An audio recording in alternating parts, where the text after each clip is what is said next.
And welcome everybody to Tuesday afternoon. Hey, we made it to Tuesday afternoon. Hi, Rod. Hi. I can't see who said that. There's a few people with microphones and without microphones. Maybe we could just go around. If you've got it set to the grid, it kind of looks like the Brady Bunch, where we can go sort of around the circle. I don't know what the order that you have is, but maybe we can just do a quick check-in. If everyone could just say sort of where they are and what they are. I'm Rod. I'm in Kamoka, and I'm in the basement this afternoon. This is a quieter part of the house because I'm used to having the house by myself every once in a while, but this afternoon there's other people living here, so I've come down to this quiet space. Pam Blunt. I'm in my basement as well, a little bit cooler down here, and trying to get in the habit of using my new desk that's down here, so making myself take the truck down. I'm Mary Lynn. Lynn. Oh, sorry, Mary Lynn. No, you go ahead. I am in the only quiet part of my house where I can lock my bedroom door so my children cannot come and join us. So that's where I am. And I'm Mary Lynn, and I'm in Ottawa in my hotel room where it has been freezing all day long. Pam, you can appreciate, how cold I am all the time. But I was not the only one complaining. Everyone was complaining about the cold in our conference today. So I was lucky because I was one of the only ones with a coat. Or you can go shopping. I'm sorry you can't see me. I don't know why. We've tried to fix it. I can't figure it out. But anyway, you can hear me, but you can't see me. So. Hi, I'm Nicole. Hopefully, can you hear me better? This is my third headset now with speaker. Yeah, sounds great. Am I louder? Okay, good. I'll use this one tomorrow. And I intentionally do not have my video on. That's fair. Not fair. I'm Ben. I am in Ottawa. I'm at the same conference that Mary Lynn's at, and I'm in my hotel room, and the hallway outside my room is super cold, like the rest of the hotel. But when I get to my room, it's like humid and gross. So it's like I have it turned down to like as low as it goes, like 60 over there. So it's just crazy. So it takes me a while to acclimatize to my room, and I don't know how. Yeah, it's a thing. Well, we're glad you're here. I noticed that Gretchen's microphone was misbehaving and she dodged out for a little bit. And is that Kate? Hi, Kate. Long time no see, friend. And hi, buddies. There it is. My house is crazy loud right now, so I'm like walking around. And yeah, there's lots of chaos, so I feel like I need to mute because there's lots going on here. Well, you feel free to mute. One of the things we were thinking about was just in a brief text exchange with Ben was there might be some value to have people who have yet to present to come in, even if they're just an audience, to hear some of the reflections of the people that have had the chance to present. And maybe that'll help inform how we go forward. Has everyone had a chance to say hi? Is there anybody left? Gretchen had come in and out. Gretchen just texted me, and she's having problems, so she's not going to be able to join. She's not sure if it's the Wi-Fi or the laptop, but I know that she's likely at home in a rural Wi-Fi and internet scenario, so that would be probably her challenge there. Okay, very good. Well, today we have, so the people that presented, the people that we have today are Alicia and Pam that presented in 2 different sessions. And the people that are yet to present, we've got Nicole, Steph, and Kate. And we've got some other people that are sort of behind the curtain, people keeping an eye on the overview. And Ben, you're going to do some presenting later in the week as well. So why don't we start with just a brief reflection on how you felt it went from the perspective of a presenter. And maybe we can start with Pam. Did you notice anything different today with regard to either the way it worked or your comfort level as opposed to yesterday? So day 2 for us, meaning Gretchen and I, and it was like we got set up yesterday, and there was like a lot of mysteries, like who's doing what, and how's this going to connect, and keep an eye on the clock. So there was a lot of that, almost panic, unease. And then this morning it was like 8:30, and we're like, what do? We got nothing to do. We're all ready to go. Totally flipped the switch that quickly. And we also had included a third person with us. So Laura Van Bundren joined us.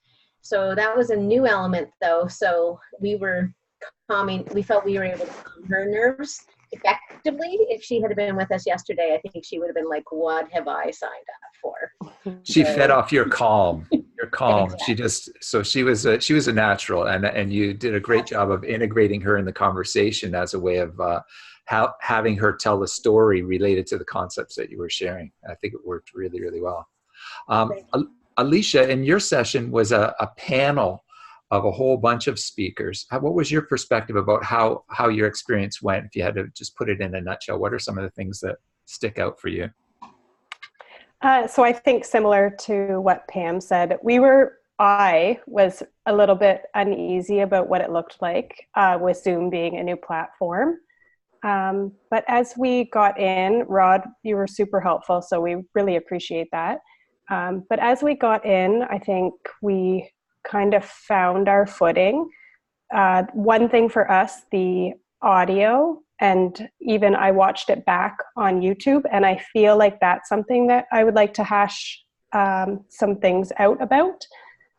We also found it really helpful for the three of us to sit at a table and have more of that discourse, more of the conversation, rather than having, reading from a script. Because I think that we were able to feed off of each other. And I do feel like that made it feel a little bit more authentic for us as well. So it was good. It was a great experience. As a member of an audience, I have to say it came across as a very natural conversation, and it seemed kind of like you were folks sitting around a coffee table having a conversation a lot of the time, which I think is very non-threatening to an audience and very natural for them to experience it that way.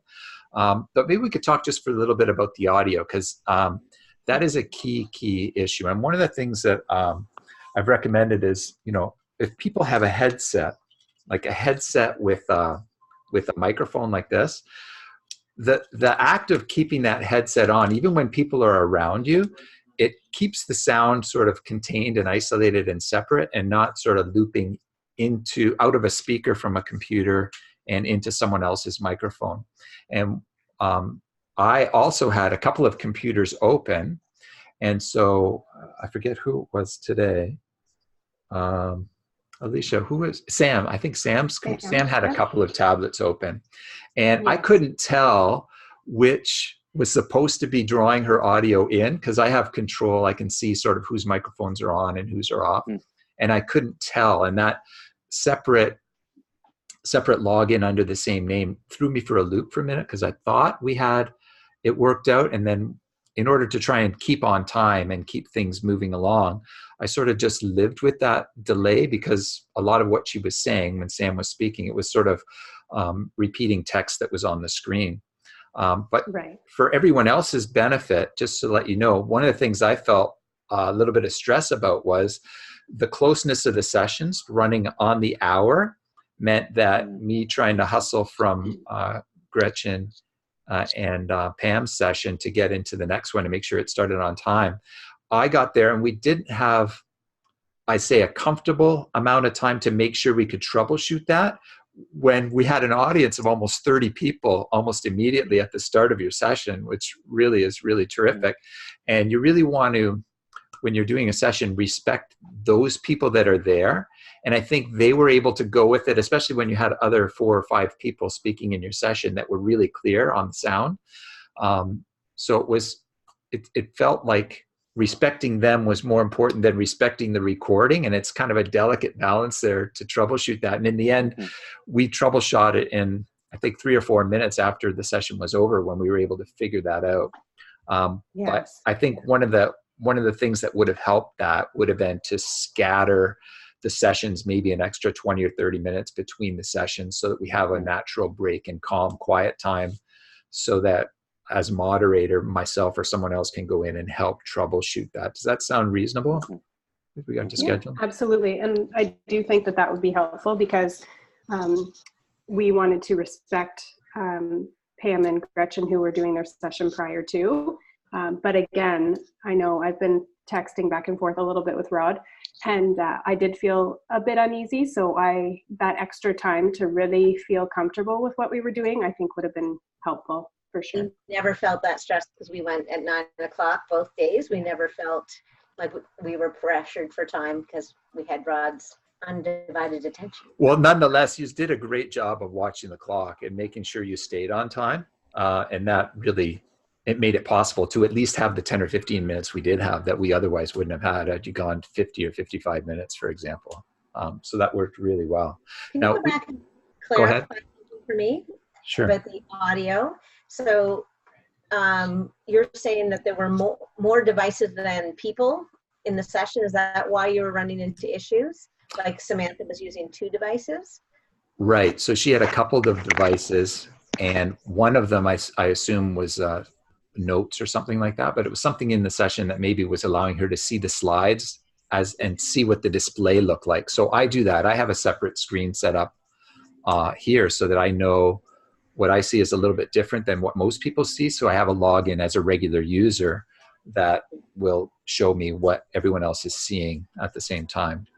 So she might have been doing something along the lines of that, but the fact that the fix for that was the fix to mute her own device. Right. And one of the things that happened the other day, there was a little bit of feedback. If you remember yesterday, there was a session that was like people were hearing a little bit of warbling on my end from my and what happened in my case was I had the headset on and I had muted myself, but I hadn't turned the speaker off on the other machine. So it was sending sound out that I didn't hear. I was blissfully unaware, but it was coming out and going in, and I was madly behind the scenes trying to see whose microphone is misbehaving. And it was my speaker. So it was a lesson to me that was an issue on my end, but it was a completely different issue, but still because of two screens, it was still related to the same issue, led to a different problem, I guess is the way to put it. So if I could suggest to Kate and Nicole, that was it.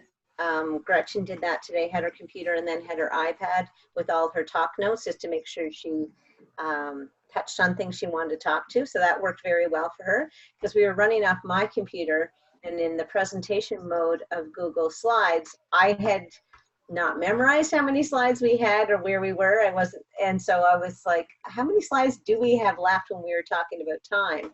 So I was wishing I had to put my iPad up just so I could see my slide presentation and how many slides do I have left, what's coming next kind of thing.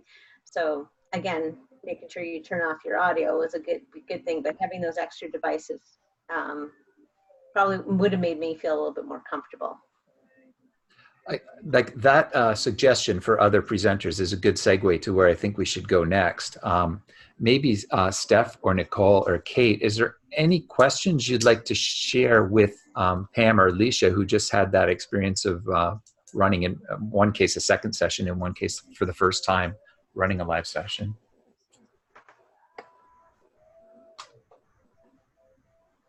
I see Steph's got her hand up. I'll take your hand down. Go ahead, I'll unmute you. Steph? Okay, so I really appreciate her mentioning that about the slides and knowing how many slides I have in the presentation. And I guess, like, was there anything else that really jumped out at them when they were getting started today that they didn't anticipate? Like, we played around with the software a little bit before the end of the year, and we're using it now, but was there anything else that came up? Nothing really, because Rod does a great way. He starts it and introduces you, and so then you're joining the conversation. It's not like you have to be pressing go on the button. He does that for you. On day one, though, finding that green share button at the bottom, it's like, I know where that is. I know where that is. Okay, Pam, start sharing your page. Where's the green button? Yeah, I had that moment in my head, so it's just, calm down. It's just float your mouse around and you'll find it.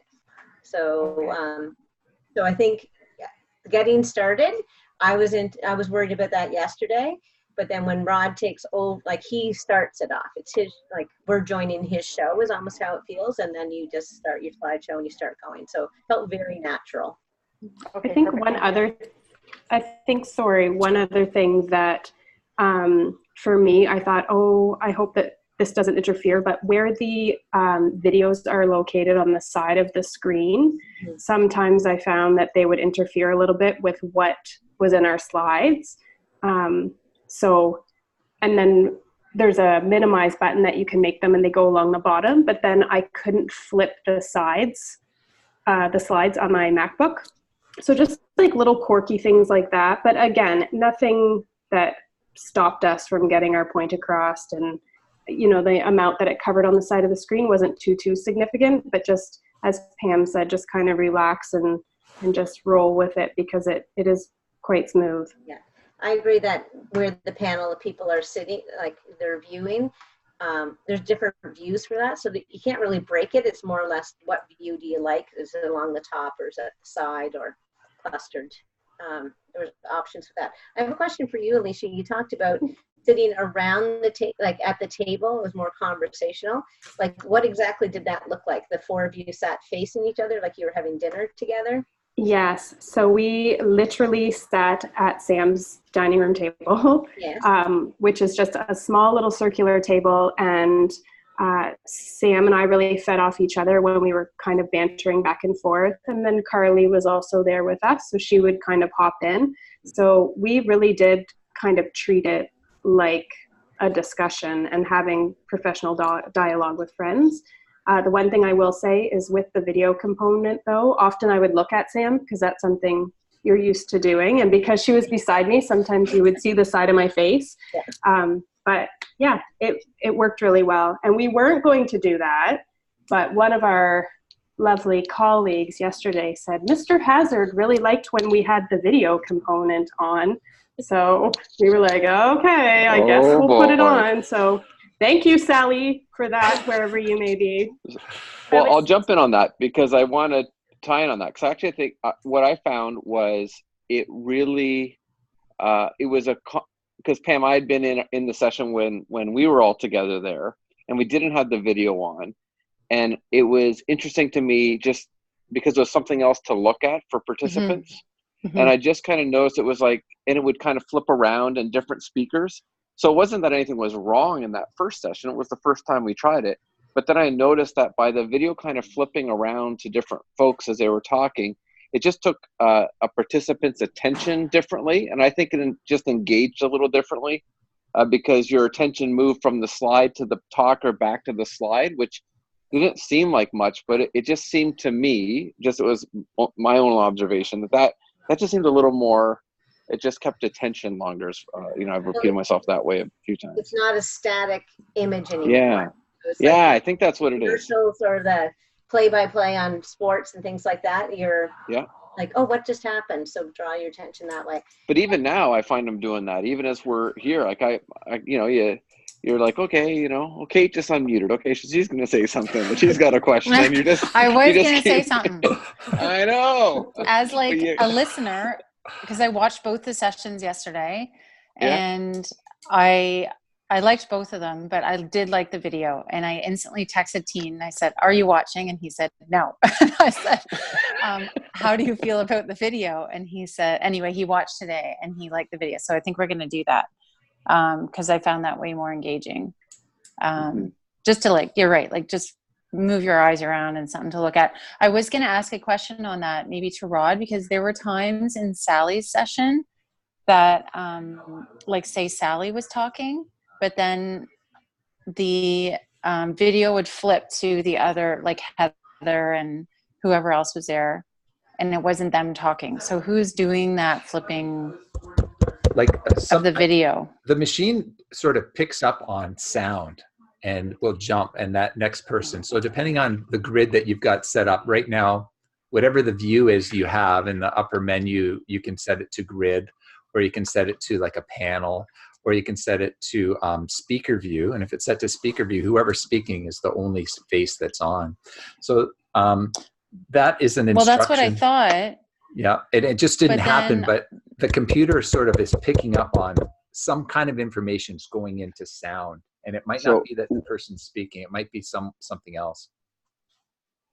So one thing happened yesterday is Heather had a boom mic on, and the negative thing that can happen with the boom mic is that as she would breathe through her nose, I didn't tell her this yet. It would actually blow into the microphone, and that took attention, because then it would, like, just now, like, folks just kind of chuckle. That will take attention because the sound goes. So as she would kind of do that, I would notice it would flip to her, and I was trying to figure out who's breathing into a microphone, because I'm sitting right there, and I realized I think it's Heather because of the boom mic piece. But I think that's part of what was happening there, Kate. Okay, I figured that it was doing something like that.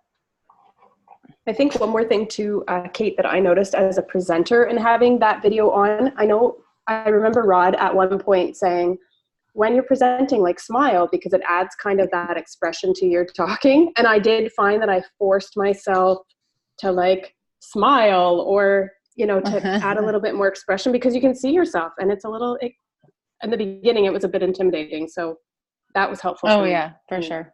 And as intimidating as it can be, one of the tricks, if it is intimidating, is to put other images on your screen. So the best example would probably in Pam and Gretchen's, in that some of the stories they were telling and inviting their guests to tell had graphic images, photographs that were really engaging, and they drew the attention away from that speaker to that content.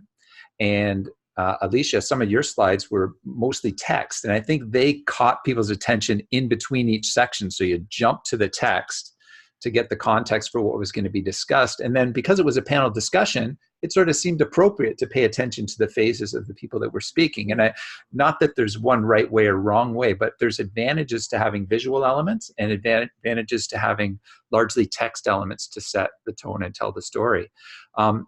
Maybe Alicia, could you talk a little bit about how you decided the whole layout of your slides and what you decided to use as the visual elements there? So Sam and I kind of had that discussion. We really wanted the points that we knew people could kind of read, and we were just reiterating. So for example, what is student voice? We did add those components of text in them because we wanted people to be able to read them and take their own kind of idea from them. Whereas when we got into the 4 whys, we kept with a black and white picture and just the simple title, because we really wanted to have that dialogue and have people focus on what we were saying.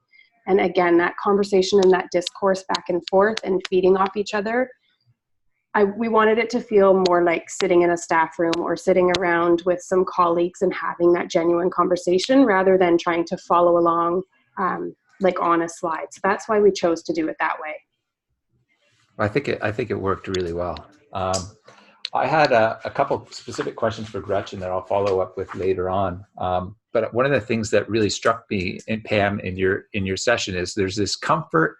I mean, it was about comfort and discomfort. And right in the middle of the session, you had to deal with, oh my goodness, I said something that has been called to my attention as just maybe a little bit off, right?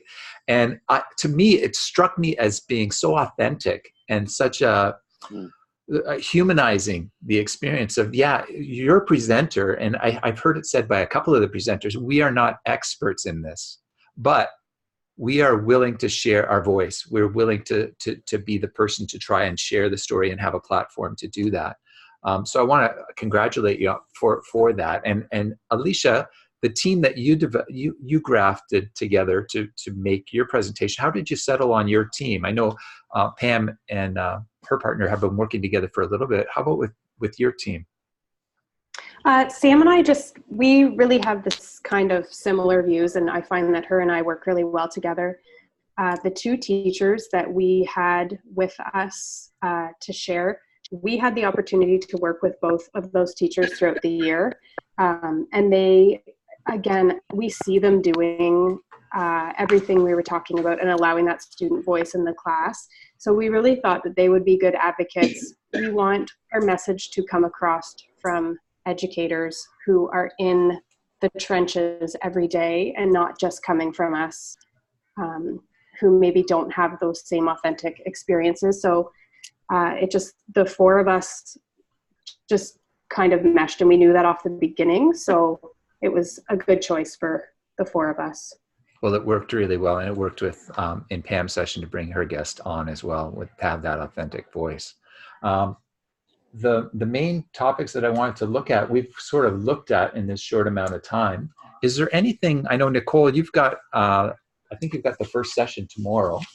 Is there, and I'll let you know that the room will be open about a half an hour beforehand, around 8:30 if you want to get in, and I'll be there to be able to help you sort of experiment with setting things up and running. And then That would be great. the in experience, what happened the last couple of days is that a rush of people comes in the last 5 to 10 minutes. That's when people sort of show up. So you've got a good 15 to 20 minutes without people watching what you're doing, that we can sort of troubleshoot and set that up.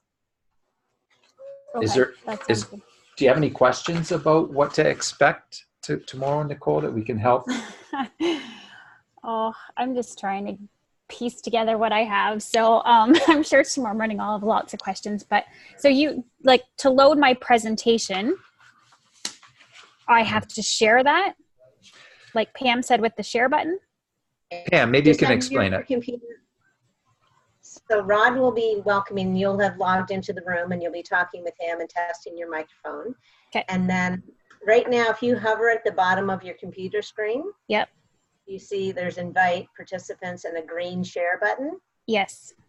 If you click on that, whatever you have on your computer will be like, so he's going to relinquish control. He'll say, Okay. I'm going to pass and give you, you click on that, and whatever you have open, like you can just run it like you normally would a computer. So we just had our Google Slides up and running, and we just click there. But if you have many places you could go, you would just, once that share button's hit, like we're looking at your computer screen.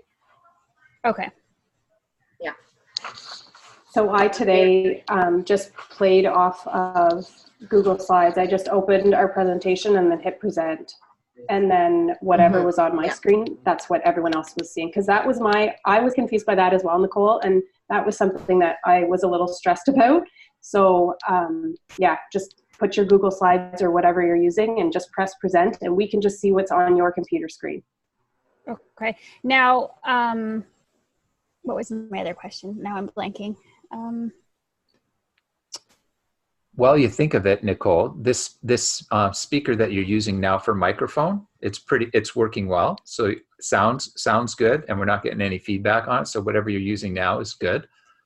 I can't hear my breathing in between. Like, Okay, this is my third one now. So. Yeah.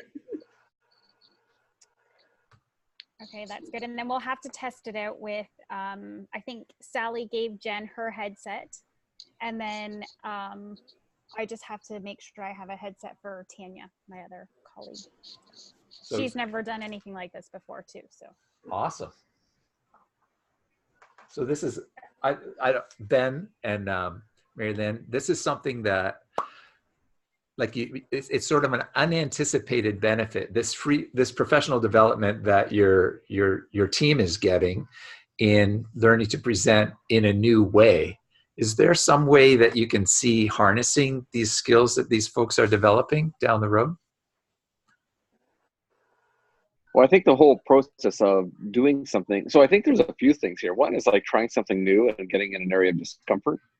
And, you know, the willingness of our team to do that is appreciated because, you know, it's not comfortable to be using some of these tools, but I know that, like, I've received some feedback from participants who say, man, it's nice that, you know, you're honoring our time and it's a summer, but we're able to still do professional learning.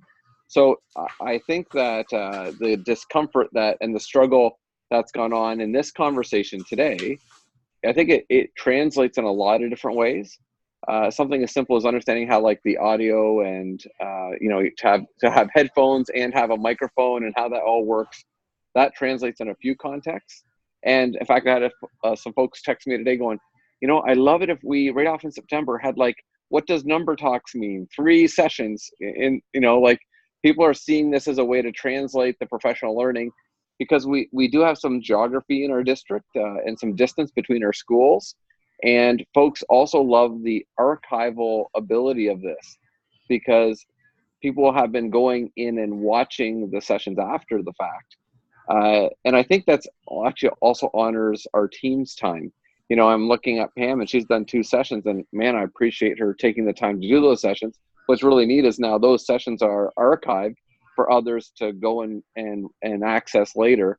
And it's been kind of neat, I think, that way as well, that it doesn't mean that Pam needs to be on 24/7 for the same content again and again. The work has been is able to be shared beyond this. So I just think that, it's and as we do it, we also learn like the little nuances, right? So we also, I think, like, Pam and Gretchen's, I've been just watching so intently on how they've taken some difficult topics at times and engaged. They were together, so they have a comfort between each other, and brought in others at times, but how they were careful about their language around in some Indigenous perspectives. And then on the other side, Alicia, sitting around a table and having a round table discussion, and Sally doing a similar thing for something that maybe didn't have the same sensitivity to it. And the way to go about that. I just think there's so much nuance that we're learning as well.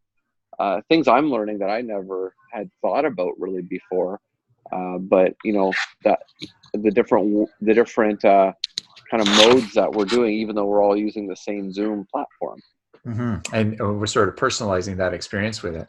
I just want to applaud the willingness to archive and share and invite other people from the outside. I know you'll know Chris Coyle, but he's in Taiwan and was in the session earlier this morning. So that's pretty impressive to be able to do something like that. Just to add on what you were saying, Ben, about like people were saying, oh, we could do this for like number talks. Yesterday I said, like Gretchen was like, oh, I can see myself doing this. This is going to be so great. And I was like still kind of holding on to the, like, I want to have that face-to-face contact relationship time sometimes. And I think I was thinking, why was I hanging on to that? Like, why was, like, I still think this platform's amazing, but I still see the desire to have a face-to-face. And I'm like, well, a lot of the people that I worked with this year were NTIP teachers too. So I'm thinking maybe that was my mindset of like, it was almost at times I need to be in the room with them to check on well-being, like who's tired, who's excited, who needs to connect with somebody, that kind of thing. And I felt like in the room you can do that. But today I was thinking about it, and it's just like, it's not necessarily about the content or the things we have to share. I think it's about the time we share. So like, I think after 45 minutes of this, I'd be like, oh my gosh, like, please turn it off. Like, it's too long. Like in 20 minutes, bang in, good stuff, go. And you're not going to get people to drive to the board office for like a 40-minute session, but you'll plug in for 40. There's maybe if your content is a little bit bigger, you want people to explore and do some hands-on thing, 90 minutes, then it's the face-to-face thing. So, well, I would just follow up on that and say, I think that it's the personal touch of you being on screen. There's a layer of familiarity with that it gets built on over time. So we met in person once or twice, right? But we've been together online for a couple of hours since that time. And if we were to bump into one another, we'd have sort of an instant little bit of a familiarity with one another that we otherwise wouldn't have. And it's that personal face-to-face experience you're going to have with teachers will be richer if it's layered with occasional touches through technology. I don't think either one isolated is as good as both together. I think there are benefits. And even Ben, I mean, the amount of time we've spent in the room together is fairly limited, really, but we have done a whole lot of stuff together over the past many years. And keeping in touch, whether it's through a screen or through a voice or through face-to-face, all of those interactions build that familiarity and that comfort and trust. I love what you said, Pam, around the nuance of it as well. So there's time. That's what I keep thinking about is that I keep thinking about the ability to like, now we can jump on. There's a reason to do this, and this is the right platform for this interaction. And other times it's like, no, we need to be together. We need to be face to face. We need to be able to work through that. I think that's what's really exciting about it, that there's lots of like that we're getting to know it so that we know when we want to use the tool. Right. Just like when do you use your iPad? When do you use the Post-it note? When do you talk? Like, is it the right tool for the job? Yeah. Well, we're at a point in time where we're still learning, and we're actually along a path of being better at using what we're using, thanks to your feedback here this afternoon. I know it's nearly dinner hour for different folks with families and things, but I want to thank you all for showing up to share and debrief a little bit. We've got 6 more sessions and a couple of debrief sessions, and I think what I'd like to do next session is try to get some of the audience members. We'll maybe invite them by giving them the code towards the end of a couple of the presentations, and we can get a perspective of what the audience sees in your presentations as opposed to just us who are behind the scenes and kind of know the nuts and bolts of what's going on. So thanks, everybody. I'm going to hit the stop on the recording. Thanks, Rod. Thanks, Pam. Thanks, Kate. Thanks, Alicia. Here's your puppy, Kate. You should show your puppy. Thank you.